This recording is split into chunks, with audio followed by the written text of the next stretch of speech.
Hi folks, so as a lot of you may know, Sequential have brought out a new OS for the Prophet 6 and I wanted to show you it because it's a bit of a game changer. They've introduced this vintage mode instead of the slot mode. I never liked the slot mode, it's just a big fat detune button that I never used. But the vintage mode is a lot more subtle and it really does bring new life to the synth.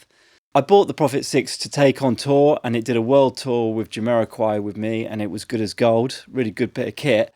But I never really got into programming it that much beyond what I needed for the tour. Because when you're on tour, the only time you see the keyboard is on stage, so you don't get a chance to get deep with it.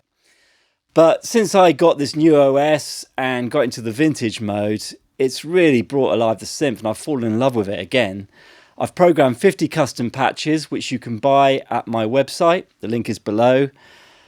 They include sounds that I made for the tour, so Jamiroquai sounds that I used on stage, plus a lot of sounds that I've just been programming. This video, by the way, is sponsored by Perfect Circuit. They're a fantastic online store based in America, but they can ship worldwide. And they sell synths, modular gear, drum machines, effects pedals, for days, like you wouldn't believe. It's worth going and have a look on the website just because there's a lot of curios on there that you never knew existed. So even if you don't want to buy, it's fun to have a look around. So yeah, I'm going to show you the sounds that I've programmed. If you want to hear them on their own, by the way, there's a video on my website with just the keyboard, nothing else. Here I'm going to use them in a more musical context. And I want to show you a couple of things that I've sort of learned about the synth since I've got back to programming it, a few little tricks and workarounds that can get just a little extra juice out of the thing. By the way, if you haven't subscribed yet, please do so now and click on the alert bell. Done it yet? Fantastic, thank you very much. Let's get started. Okay, so once you've installed your OS firmware, you have to find the hidden bank. They've got a new global bank. And the way you find it is you hold down the bank button whilst pressing global. And then you'll see here you've got two lights. If it was on bank global 1, it would be red. If it's 2, it's yellow. When it's red and yellow, it's 3. And then you just go to number 4 and that will switch your vintage mode on or off. So when you've got it off, it's just like a slot mode as it was before. But I think once you switched it on, you'll probably leave it on because it sounds much better in vintage mode. I want to show you a couple of workarounds that just give you some extra tones on this thing. They involve the effects. For instance, here I've got this sound.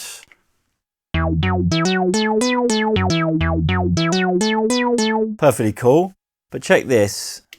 I'm now putting in the ring modulator. And what that's doing is it's giving me another tone. I'd never really played with the ring modulator much before, but I'm realizing how useful it is because you can adjust the frequency here.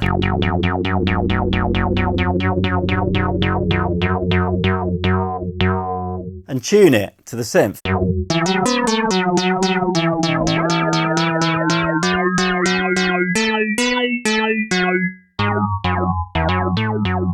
Then if you just blend it in a little bit.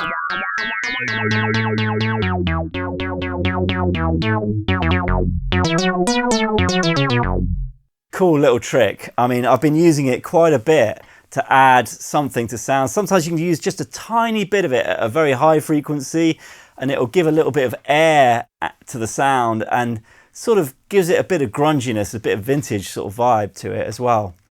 So I'm really enjoying that. Another one I wanted to show you is using the flanger as an LFO. So let me find a sound. Yeah, this sound I've got here, I've programmed it so that the flanger, the mix is set all the way up to 127. So without it,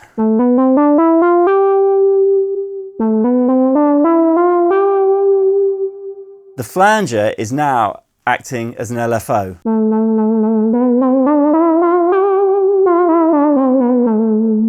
Because it's 127 mix, it's fully affected and no drive signal, you don't get a flanger effect anymore, you get a vibrato effect.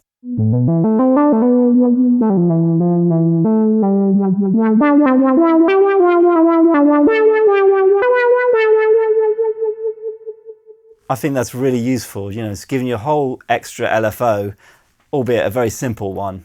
So it's a good little trick. So the effects are useful on this thing, you know. People look down at them sometimes, but I think, yeah, it's not a Prophet 5. It's a very different synth, but it's got its own advantages.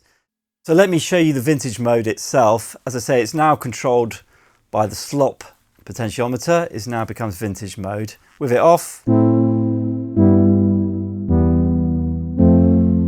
all the way up,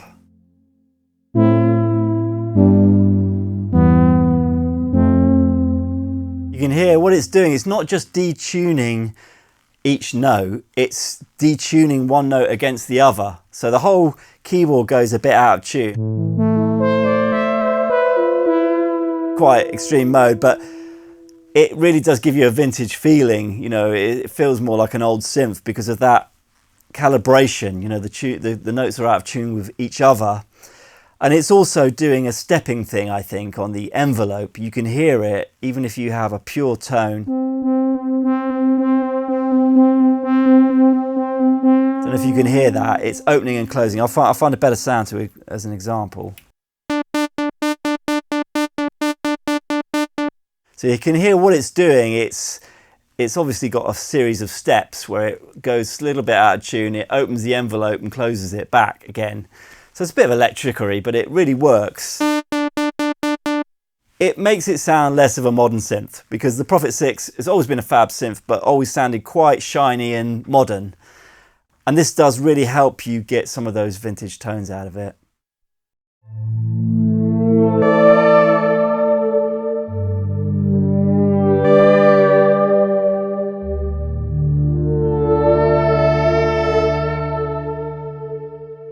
Beautifully wonky. Okay, so let me show you some of my sounds. As I said, I've made 50 presets, which you can buy at my website. Link is below.